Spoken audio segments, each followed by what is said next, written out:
Hazal from Developer Advocacy Team at VM, and I'm going to show you why building a robot doesn't have to be extensive and complex. So today we're going to learn how to build a plant watering robot, and this would be a great choice for you if you are going on a travel and you don't want to kill your plants, or you're just like not that good on watering plants on time. So let's get to it.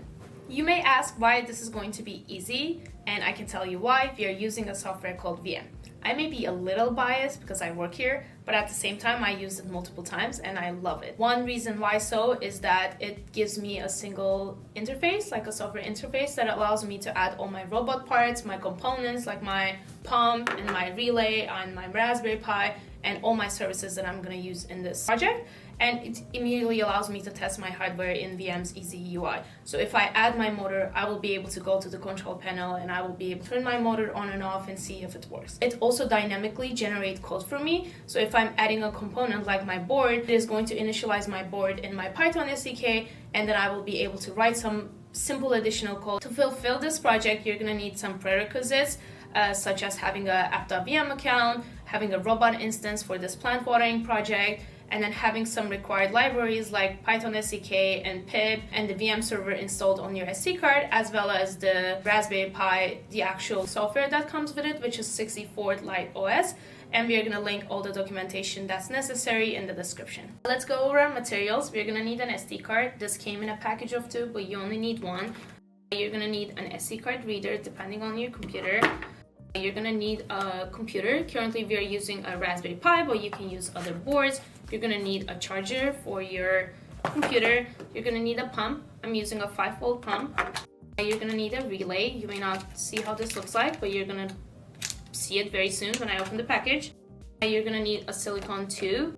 This is going to get connected to your pump and it's going to actually pump the water.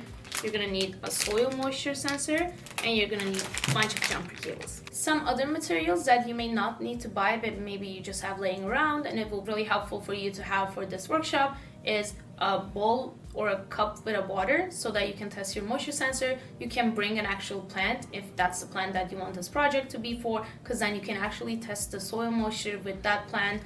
You may need some scissors, you may need some screwdrivers, you may need some electrical tape, but again, none of these are stuff that you actually have to buy for the workshop. Cool, let's unpack all of our materials.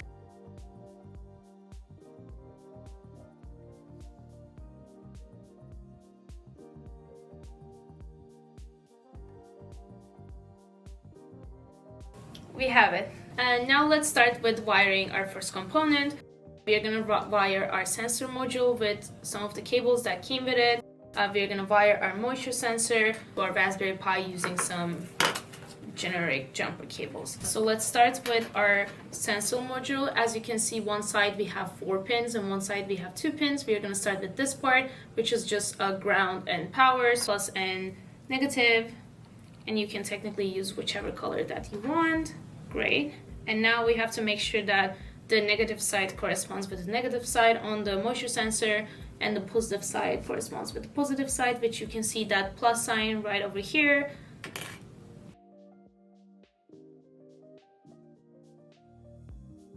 Great. So now we have this ready. So I'm going to grab one digital output female to female wire, one power female to female wire, and one ground female to female wire. On the sensor module, VCC will correspond to power, so I'm going to put my red cable over there. GND will correspond to ground, so I'm going to put my black cable over there. And then DO will correspond to digital output, so I'm going to use my other any color female to female jumper cable over there. As you can see, you don't need to use the last one, which is an analog output. On my Raspberry Pi, I have to connect to my power, which I'm going to use the second one on the pin, which is 5 volts. And then for ground, I'm going to use the third pin. And then for the GPIO, I am going to use the 40th pin, which is the last one.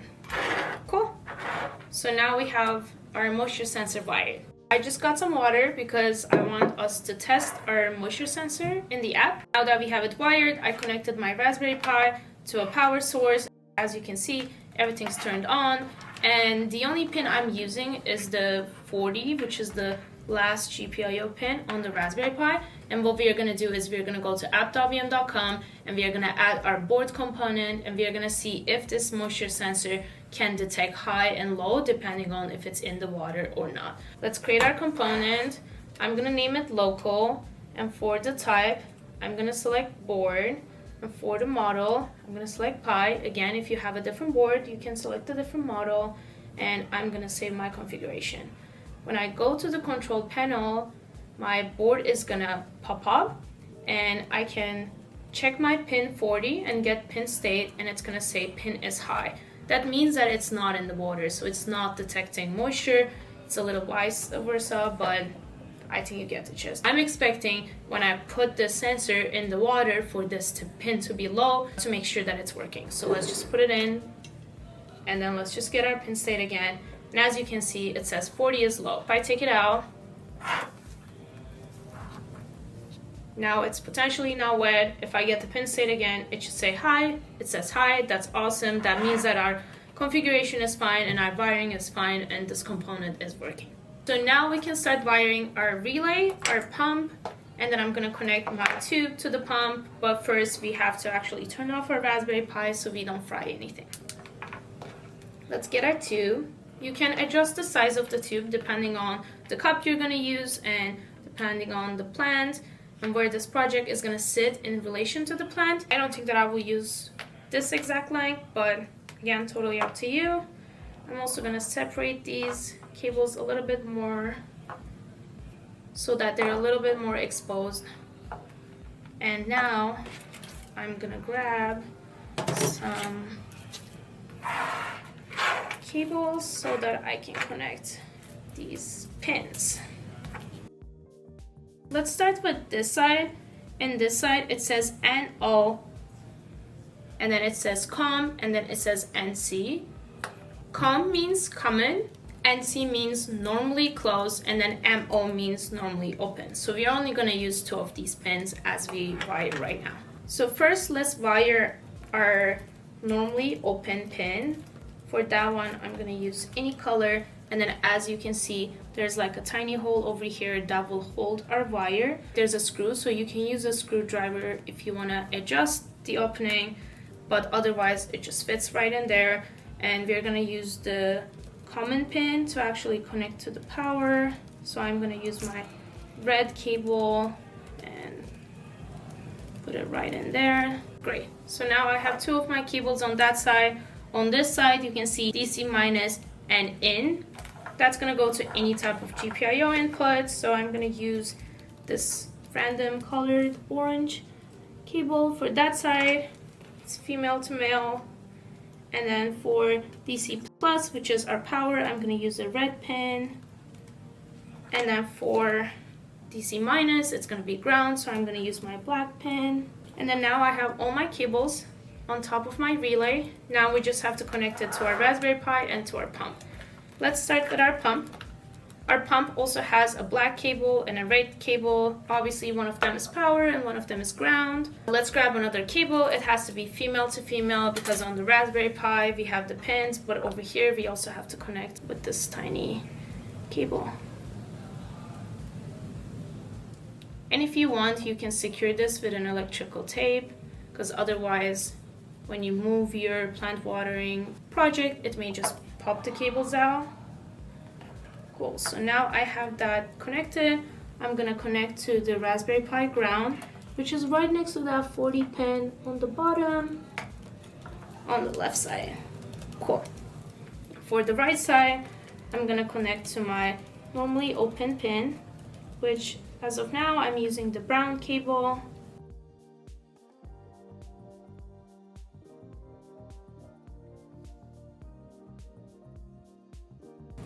You can also expose more of this cable if you want more space to work with. You can also just solder it to a different cable.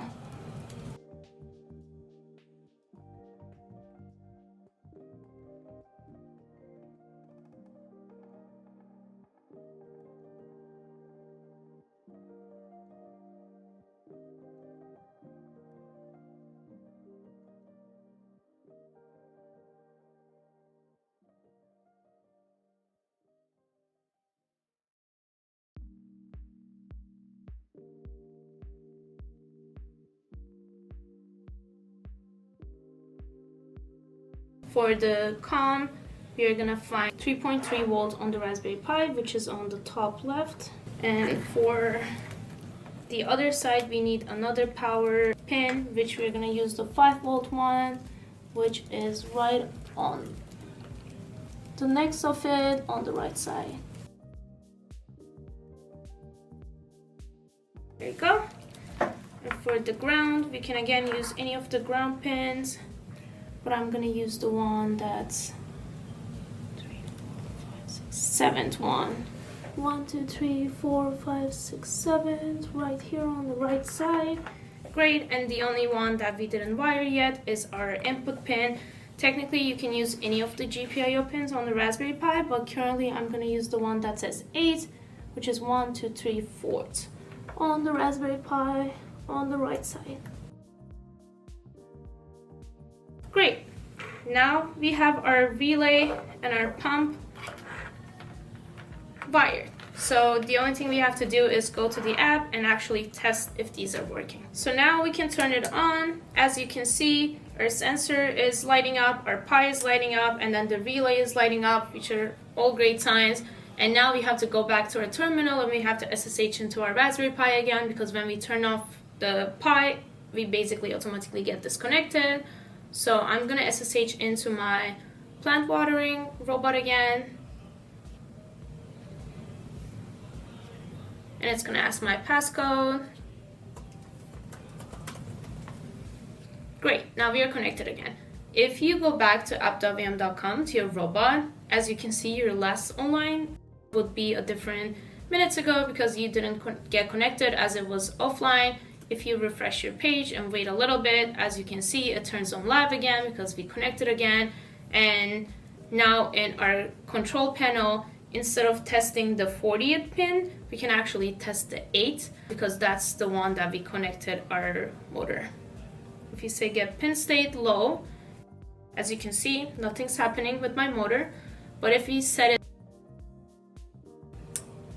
then as you can see or hear, our pin state will change. And I can show it on the relay. Now there's only one light, and then if I set it to hide, then you're gonna see the other one lighting up.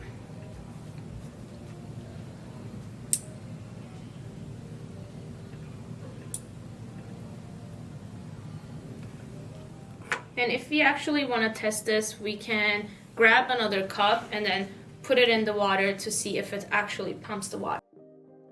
1 second. Hello, different outfit, different day, but same project. I had to leave the office because I had very important plans. So now we are finishing up the project.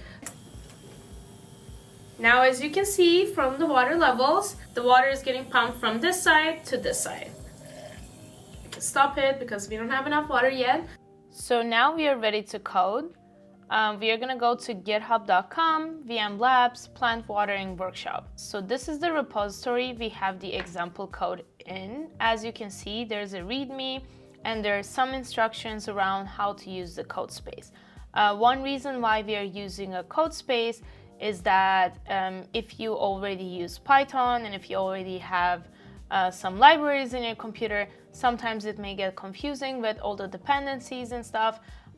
If you just use the code space, then you will be able to run your code locally without having any issues about dependencies. So we're gonna go to code, and under code, as you can see, there's a place called code spaces, and we are gonna create a workspace in the cloud. When we click, it's gonna look very similar to Visual Studio Code. So if you're already familiar with some coding, then you will recognize some of the visual look over here.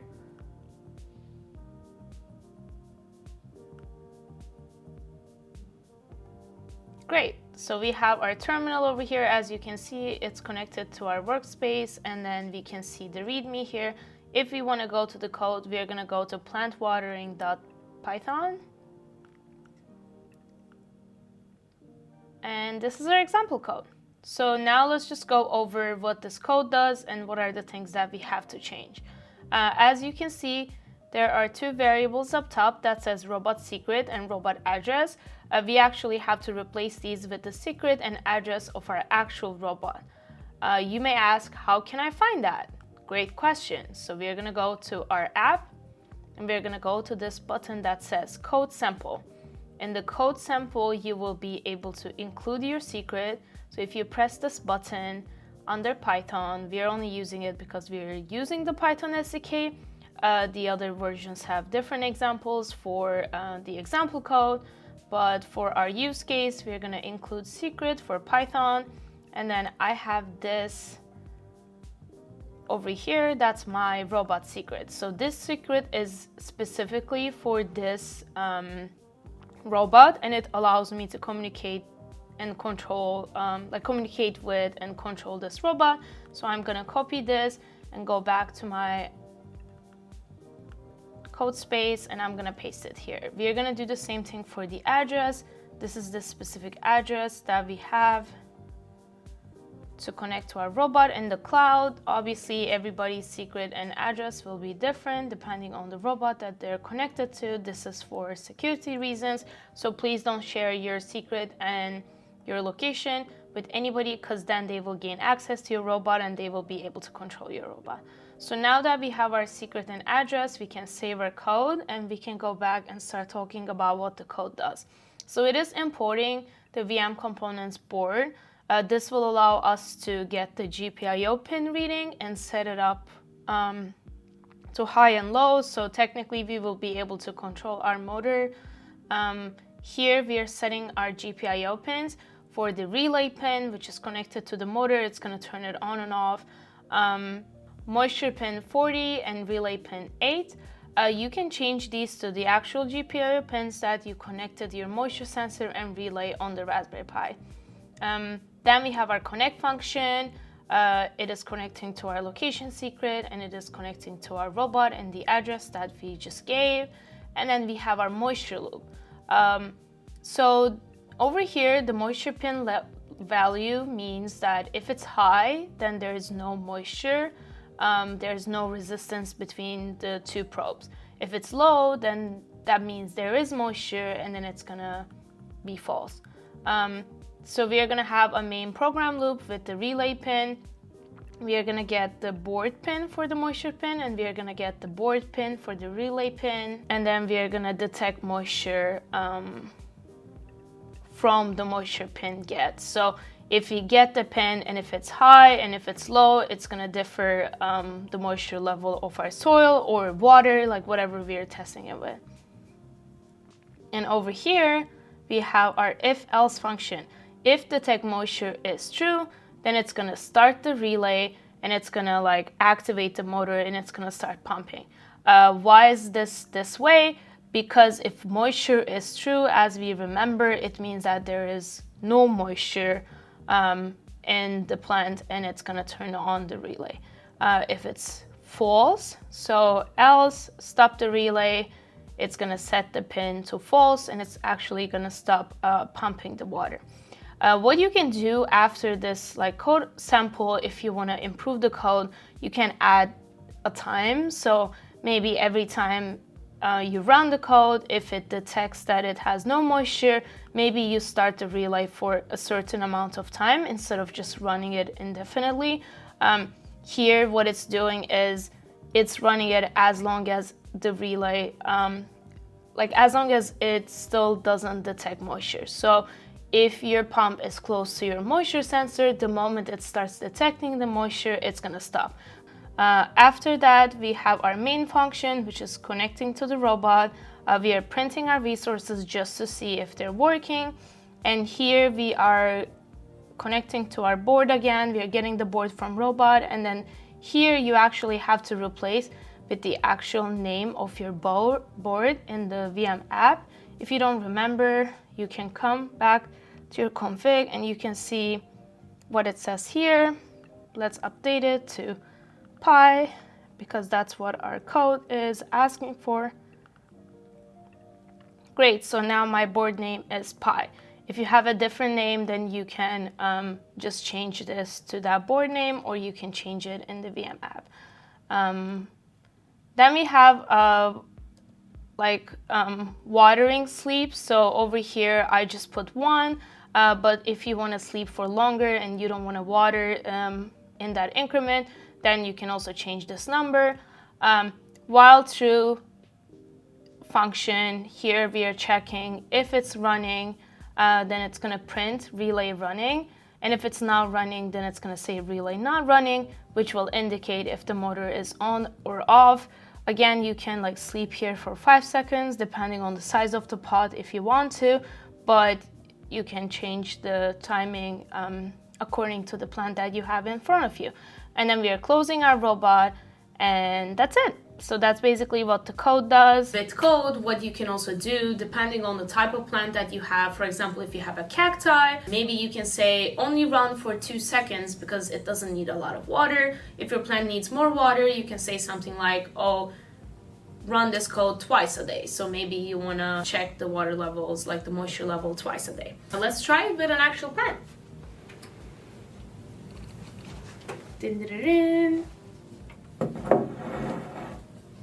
So now we can actually put our moisture sensor inside of the plant. Let's see if it's gonna reach. It's a tall plant. Cool. And this is a dry plant, so we are hoping when I run the code, it's actually gonna start pumping. Let's move this to inside of the plant. I would advise putting it somewhere close to where the moisture sensor is, so it could actually stop it automatically when it's wet. And let's try to write. So over here, when we go to our terminal, we can write Python 3 plantwatering.py. And great! As you can see, my moisture loop, which is the pin 40, is true, and then the relay is running. And now it's actually watering your plant. I'm gonna stop it by hand because we don't want to overwater our little baby. Now that you have a functional plant watering robot, we can think about what else you can do with it. If you purchase a webcam camera, you can add a camera and you can use data management, the service that we provide within VM, to be able to take photos of your plant, and maybe you can even assess, is my plant healthy or not? And you can train a model with some images of your plant that looks healthy, and then you can train your model with images that doesn't look healthy, and then you will be able to say, okay, this is the water level, I'm actually like watering my plant, but what about the leaves? Does leaves look dry? Do they look yellow? What could that mean? And you can actually have a project that's like an entire plant watering monitoring system where it waters but also monitors the health status of your plant. You can also have maybe holes within this pump, and then you can put it flat so you can have multiple plants where you're watering them at the same time. You can also have multiple motors if you want to have a bigger, more powerful system, and you can also like integrate that within your plant family. Thank you for following along. Be sure to like and subscribe for future content even better than this.